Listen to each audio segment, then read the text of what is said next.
Assalamualaikum warahmatullahi wabarakatuh. Selamat datang semuanya, kembali lagi bersama saya Kodri Rianto di podcast seputar dunia bisnis dan usaha.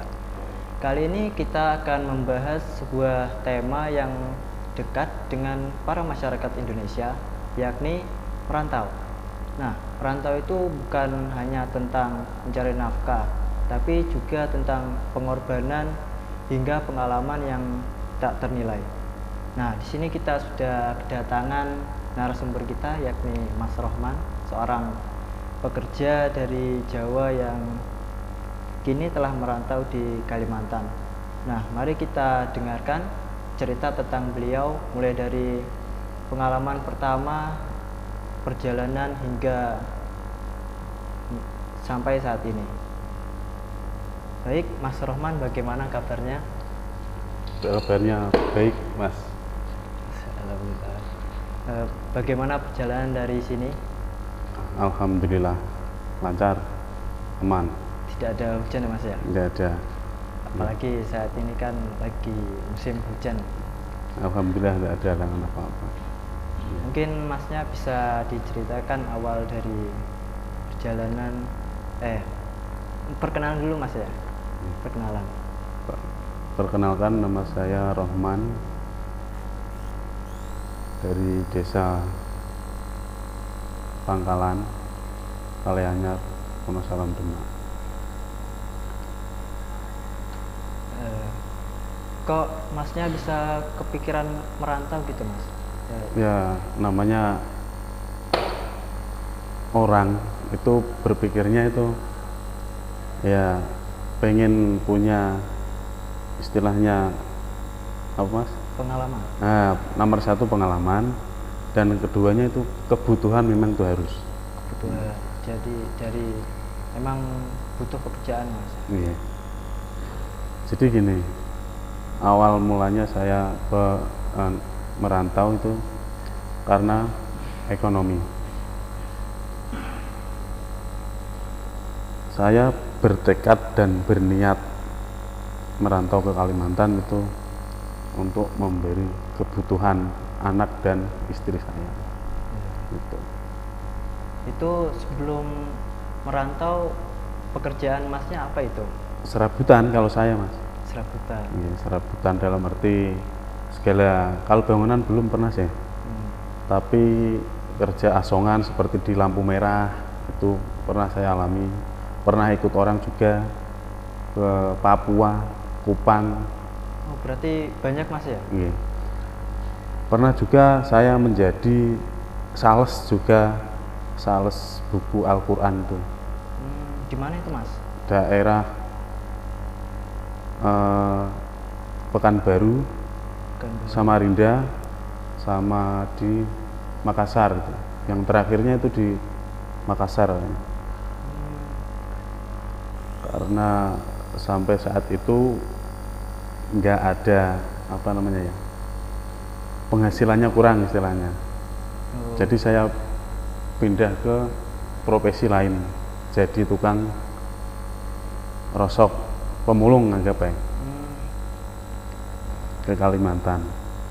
Pertama ikut orang, ya sekarang alhamdulillah nyari sendiri istilahnya di sana. Itu sebelum ke Kalimantan itu tahunya dari mana itu Mas? Dari kawan-kawannya juga. Berarti Banyak diajak kawannya. Kalau boleh tahu di sana kerja apa itu Mas? Cari barang bekas, rosokan seperti besi, barang-barang bekas, anggap baik sampah-sampah yang dibuang gitu. Yang seperti kalau pokoknya barang bekas Dikumpulin gitu Mas? Dikumpulin lalu dijual sama bosnya gitu. Pada saat di sana tuh pasti kan ada tantangannya lah, mungkin dari Awal masalah tantangan itu pasti ada, yang namanya bekerja itu pasti ada tantangan, rintangan pasti ada. Ya. Gitu. Pada saat sampai di sana itu apa yang terlintas di pikiran Masnya itu? Kan Maksudnya? Kan di sana kan pasti beda lingkungannya, terus Okay. para tetangganya, masyarakat yang ada itu kan beda itu. Terus di pikirannya masnya apa itu?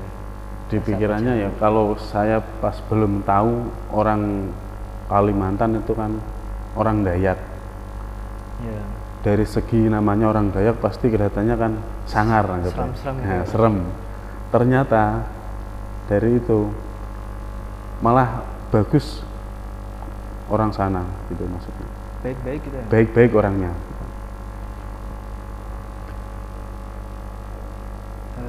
Di sana kesulitan komunikasi nggak mas? Enggak. Kan beda bahasanya gitu. Kalau di tempat saya di Muara Tewe itu alhamdulillah sudah termasuk kota. Jadi saya tinggal itu di kabupatennya, enggak yang di segala kecamatan. Kalau kecamatannya itu masih alas daerah hutan-hutan gitu. Alhamdulillah saya tempatnya di dekatan pinggiran kota. Jadi kalau masalah komunikasi seperti sinyal Iya. itu baik, enggak ada. Itu pada saat di sana itu tinggalnya di mana mas? Di Muara Tewe, Kalimantan Tengah. Itu ikut teman bos apa? Ikut bos. Ikut Sampai bos. saat ini masih ikut bos. Di rumah bos itu ya? Iya. Di istilahnya apa ya? Gudang satu ada kamar-kamarnya gitu, khusus anak buah gitu. Berarti ada tempat para pekerja itu ya mas? Nah, ada para pekerja gitu. Kalau masalah motor kayak motor segala ditanggung sama bosnya semua. Nah di sana kan budayanya berbeda ya mas ya? Iya. Mungkin bisa diceritakan sedikit pada saat pengalaman di sana, mungkin pernah ikut-ikut acara atau bagaimana gitu? Budayanya Ya. itu Daerah setempat. daerah Kalimantan itu kan ada yang agamanya itu kan agama Islam, ada yang agama Kristen, tapi banyak yang agama Islam. Jadi kalau di sana itu kalau orang seperti ada orang meninggal itu pasti kalau dalam satu minggunya kayaknya. Satu minggu. Itu pasti ada acara wara. Wara. Iya, wara. Yang namanya wara itu Gimana itu mas? seperti apa ya? Pengangkatan tulang kah kayaknya, pengangkatan tulang. Kalau orang Jawa bilang itu gimana, aku belum jelas lah istilahnya. Kayak ini loh, selamatan Ya. orang sebelah itu. Itu Kan rutin itu berarti mas ya? rutin kalau tiap orang meninggal. Terus juga pada saat di sana apa kesulitan yang mas hadapi pada saat bekerja? Kesulitannya apa ya mas? Ya cari barangnya itu yang sulit. Kalau belum kenal sama orang itu jarang orang yang jual. Jalan di sana bagus nggak mas? Kalau masuk pelosok, kalau yang saya kerjain itu daerah sana itu, saya kan kelilingnya di daerah kota. Ya. Jadi alhamdulillah bagus semua di sana.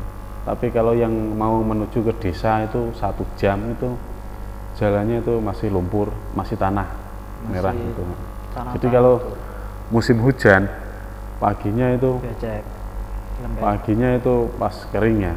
Nanti kalau sore mau pulang pas hujannya nggak bisa keluar, terpaksa nginep Paksa nginep di nginep sana di, ya? di hutan gitu. Ya. Ikut orang Dayak gitu. Alhamdulillah baik-baik semua orang sana. Itu berarti pada saat hujan itu beneran nginep gitu? Nginep gitu. Karena nggak bisa keluar jalurnya. Ada apa aja itu mas di sana mas? Alah, ya kalau di hutan itu pasti ya yang namanya hewan seperti monyet seperti itu masih banyak di sana. Kalau hewan buas sekiranya ada Ular banyak juga. Tapi ya tergantung kita menyikapi sama hewan-hewan itu. mungkin bisa diceritakan pengalamannya lah Mas di Kalimantan itu kan baja itu. Ya, alhamdulillah saya selama merantau di Kalimantan itu ya sangat bersyukur karena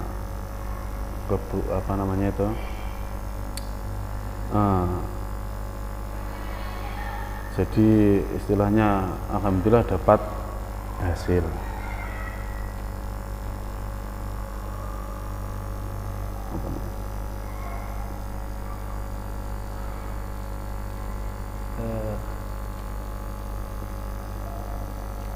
Kan merantau itu kan jauh dari orang tua, keluarga. Terus Masnya bagaimana itu cara mengatasi kerinduan itu kan? Yang namanya jauh dari orang tua pasti ya kalau orang sini bilang harus dipitah-pitahkan, namanya untuk cari masa depan kita, untuk cari masa depan anaknya, bagaimana cara kita menyikapinya. Namanya rindu ya jelas rindu, tapi keadaan kayak gitu ya harus kita jalani aja. Itu Masnya liburan berapa kali sih? Sekali itu? Nah, liburan? Iya. Kalau liburan sih enggak ada. Enggak ada libur? Enggak ada. Kalau istilahnya kami di sana itu misalkan ya 3 bulan kami sudah dapat hasil, ya kami pulang. Ambil gitu. cuti? Nah, cuti istilahnya, nengok anak istri gitu. Berarti itu emang kerjanya terus-terusan gitu Mas? Terus, jadi gini loh, yang namanya itu kan termasuk usaha kami. Enggak ada bos yang enggak ada bosnya yang nyuruh kamu harus kerja, kamu harus gini, enggak. Itu kan istilahnya usaha saya sendiri. Jadi kamu kerja ya dapat hasil, kalau enggak kerja ya enggak dapat hasil gitu. Berarti kemauan sendiri? Nah, kemauan masing-masing gitu. Harus dari diri kita sendiri ya? Dari kemauan masing-masing. Pada saat di sana itu mungkin Masnya pernah mengalami pengalaman yang sangat mungkin yang teringat apa itu serem apa lucu gitu? Kalau serem yang saya ingat itu yang pengalaman pahit itu pas saya berangkat kerja, jadi sampai maghrib itu perjalanan kan jauh, 2 jam kadang 1,5 jam, pas itu tahun 2022 kemarin kayaknya. Jadi gini, itu berapa kilo enggak tahu, 30 kilo kayaknya. Kalau 30 kilo jalan sini kan cepat Mas, kalau jalan sana kan soalnya jalan lumpur gitu. Jadi gini, pas mau pulang itu kami 2 orang sama temannya, ayo kita pulang. Terus pas waktu di jalan itu ada pohon yang apa namanya itu jatuh pohon besar itu, menghalangi jalan. Jadi kami tidak bawa alat seperti parang kah, bendo kah, arit. Terpaksa pas itu hujan. Wah ya, hujan. Okay. Terpaksa kami balik lagi ke daerah Teran sana gitu. Pas musim hujan. Di daerah mana itu Mas? Di daerah, kalau saya ingat di daerah Mampuak. Itu pada saat di Teran itu ya. Kalimantan juga. Kalimantan.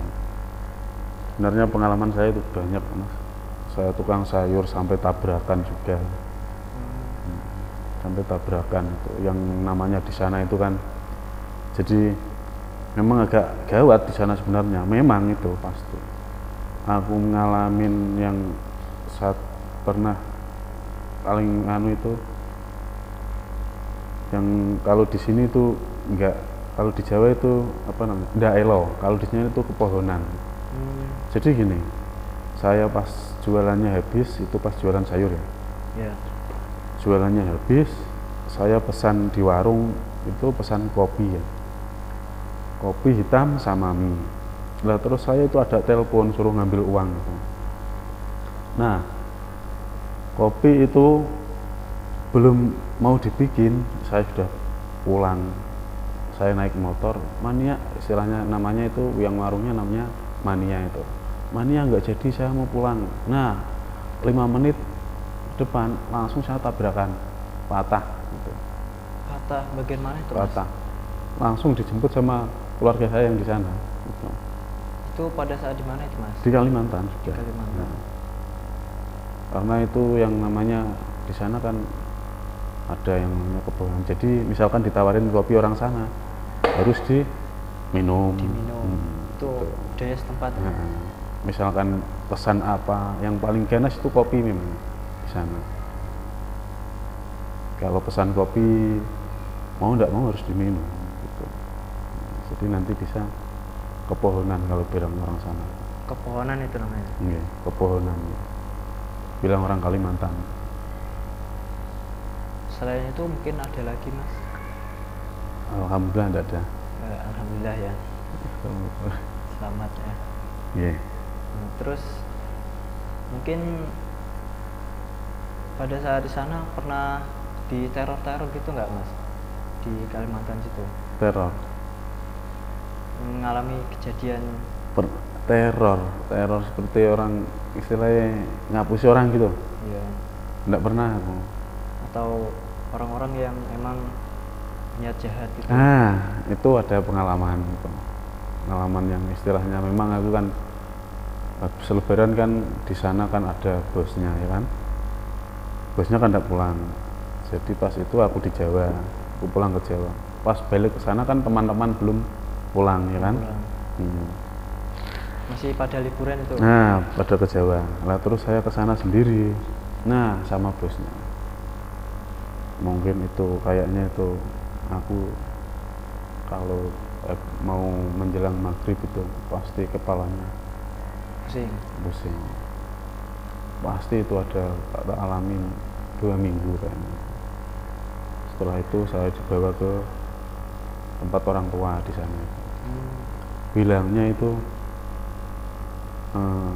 ada santet nyasar gitu. Kena santet. Orang berbuat jelek nyasar. Kena santet nyasar itu. Iya. Kena. Jadi pas aku mungkin pas kencing di bawah pohon ndak ngomong sama mbah-mbahnya situ lah. Iya. Gimana ndak tahu. Terus itu kelanjutannya gimana itu, Mas? Ya alhamdulillah bagus. Alhamdulillah sudah Alhamdulillah baikan ya bagus, waktu itu ya. dibawa ke orang tua sana. Mas tahu pekerjaan di sana itu dari mana itu? Pekerjaan di sana dari kawan-kawannya juga banyak yang di sana orang kami juga. Dari teman-teman ya? Teman-temannya juga. Orang di sana kan ada orang Teran banyak juga. Berarti saat sebelum kerja di sana itu sudah punya beberapa teman ya, emang sudah memang dari merekomendasikan. dulu, iya. Yang namanya orang kampung yang mana yang rame kita ke sana. Mana yang istilahnya kelihatan menghasilkan kan pasti kita tergiur. Enak nggak Mas kerja di sana, Mas? Enak Mas, alhamdulillah enak. Mungkin dari makanannya itu apa aja gitu? Seperti kayak di Jawa, banyak orang Jawa soalnya di sana. Banyak ya? Iya, seperti kayak di Jawa. Harganya ya hampir sama kayak di Jawa. Malah yang di Jawa ini yang larang sebenarnya. Berarti perbandingannya itu murah mahal mana gitu, Mas? Kalau di Kalimantan kalau sistemnya sana kan, kalau kami kan satu gudang kan 12 orang Mas. Jadi kita iuran 12 orang, kita belanjakan semua, habis buat makan bersama itu. Makan bersama bisa 4 hari ke 5 hari habis kita iuran lagi gitu. Kalau makan di luar enggak masuk akal Mas. Di sana itu istilahnya makan di luar itu Lamongan itu sama esnya itu satu itu 445. Itu satu porsi itu, Mas? Satu porsi. Lele itu. Mahal-mahal berarti, Mas, ya? Mahal kalau yang seperti Lamongan tuh, kalau makanan seperti kayak kopi segalanya kayak di Jawa sama. Masih sama ya? Sama kayak di Jawa, seperti kopi, seperti gorengan sama kayak di Jawa. Pentol, bakso itu sama sebenarnya.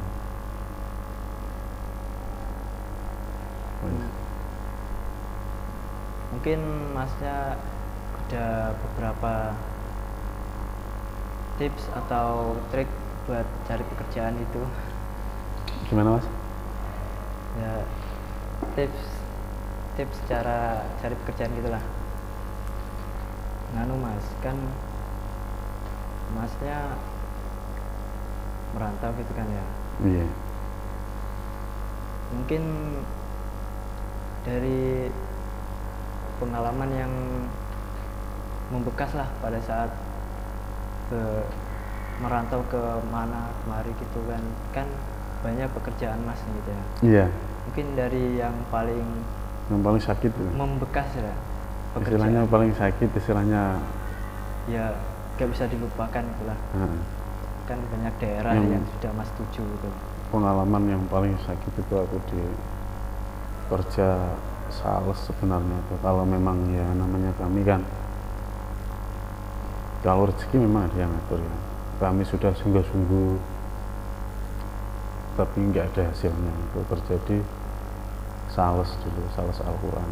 Sales Jadi mana itu, Mas? sales ikut siapa itu? Ikut saya puji yang di Jambu situ, Magelang. Sales Al-Quran seperti sales kaligrafi seperti itu. Sales kaligrafi. Itu ngejualin apa itu, Mas?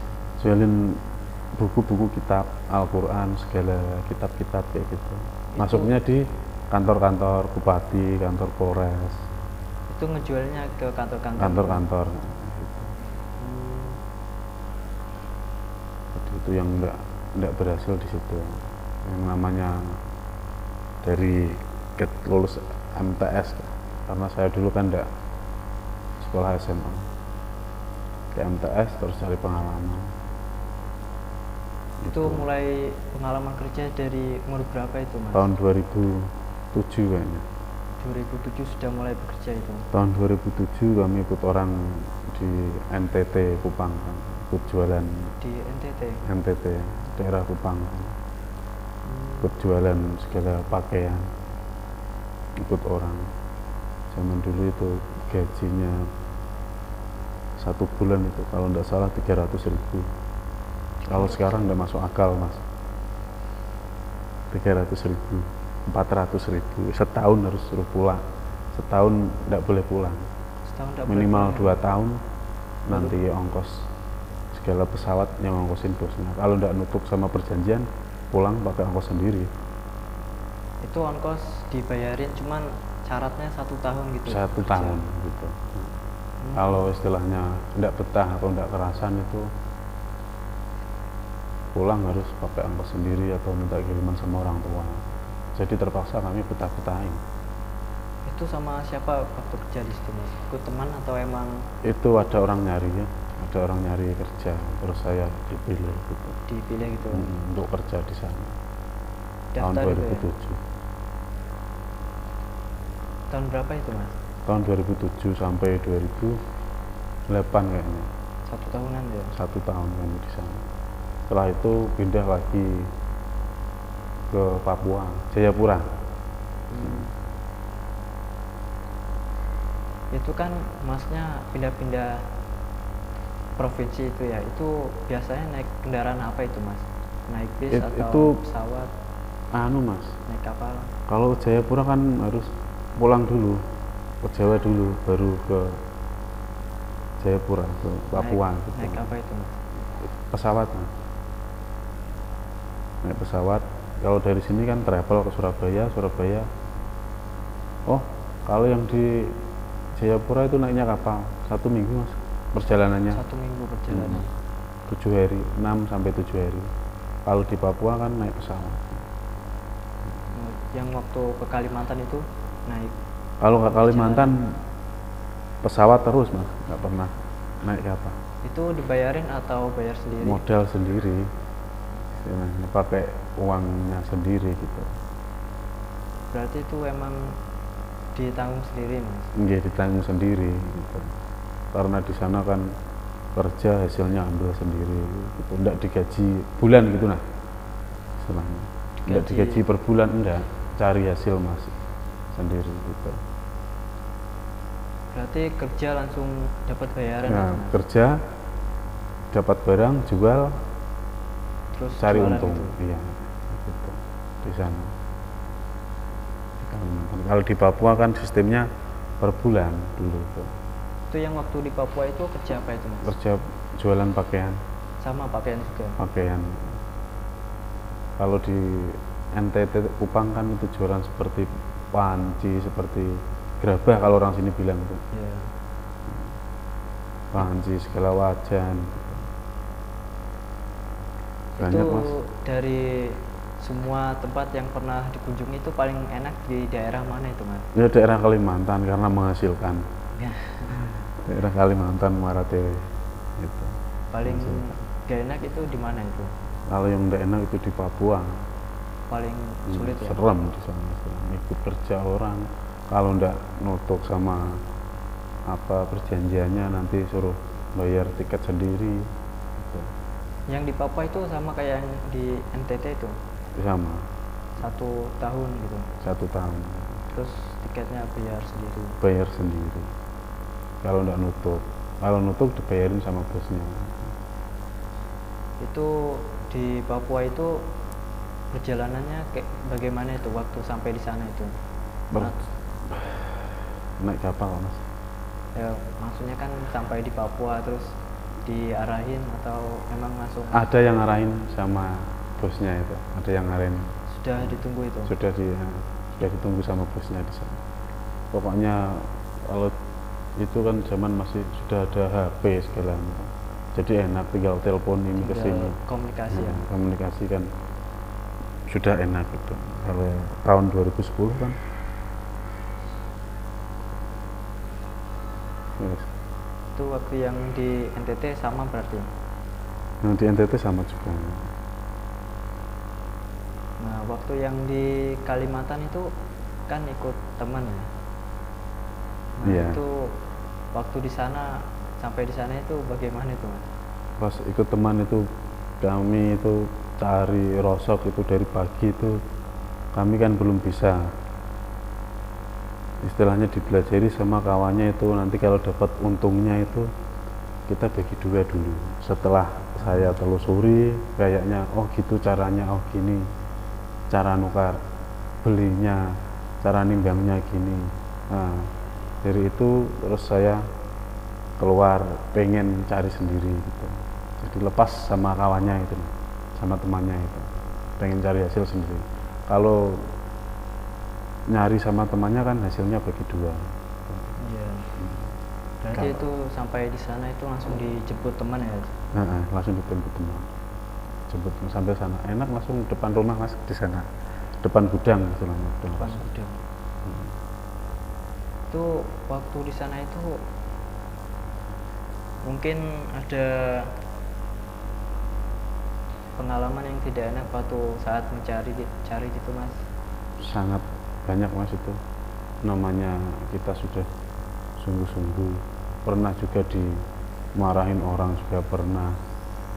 Namanya orang cari apa barang kayak gitu ya.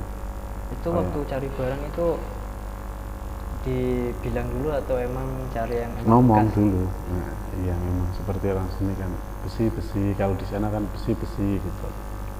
Jadi kalau ndak pinter merayunya, pinter ngomongnya ya ndak dapat barang. Gitu. Ndak dapat besi, ndak dapat barang itu maksudnya. Harus pinter caranya resen kah. Berarti itu emang terus cari-cari terus itu ya Iya. dari rumah ke rumah Ke gitu. rumah, door to door istilahnya. Atau mungkin pernah juga ke Perusahaan, perusahaan juga. atau tempat pembuangan gitu? Iya, kalau perusahaan kan partai besar itu kadang biasanya itu sama bosnya. Kalau di perusahaan sistemnya itu bos yang dicari. Kalau kayak kami kan dikira nggak bisa bayar gitu kan. Harus dia lewatnya langsung bos. Jadi kami sebagai kuli untuk muat. Yang ngambil-ngambil itu. Nah, gitu. Suruh ngambil. Nanti kami dikasih upah sama bosnya gitu. Tergantung mas kalau di sana. Nah, mungkin masnya punya motivasi atau mungkin semangat untuk para pejuang pekerja yang saat ini, apalagi kan saat ini lapangan pekerjaan juga mulai susah. Mungkin ada sedikit kata-kata motivasi. Iya, yang istilahnya gini. Motivasi saya ya untuk hasil untuk bekerja ya lebih semangat, ditelateni kalau orang saya bilang, ditelateni, disyukuri, nanti ada hasilnya. Nggak usah nyerah lah gitu. Saya dulu juga kayak gitu. Pokoknya saya yakin ini pasti jalan rezeki saya gitu. Tetap yakin mas ya? Pasti. Pokoknya gigih gitu. Jangan menyerah gitu. Dipandang orang sebelah mata enggak. Sebenarnya kan di sana kan kayak orang cari rosokan kan, pandangan orang kan kerjaan yang paling rendah itu ya. Tapi di balik itu orang nggak tahu gitu. Paling rendah gitu. Lebih baik kalau di sana nyadap karet ya, jadi kuli bongkar muat sawit gitu. Itu kan ikut orang. Kalau kami kan istilahnya kalau orang rosokan kan cari hasil masing.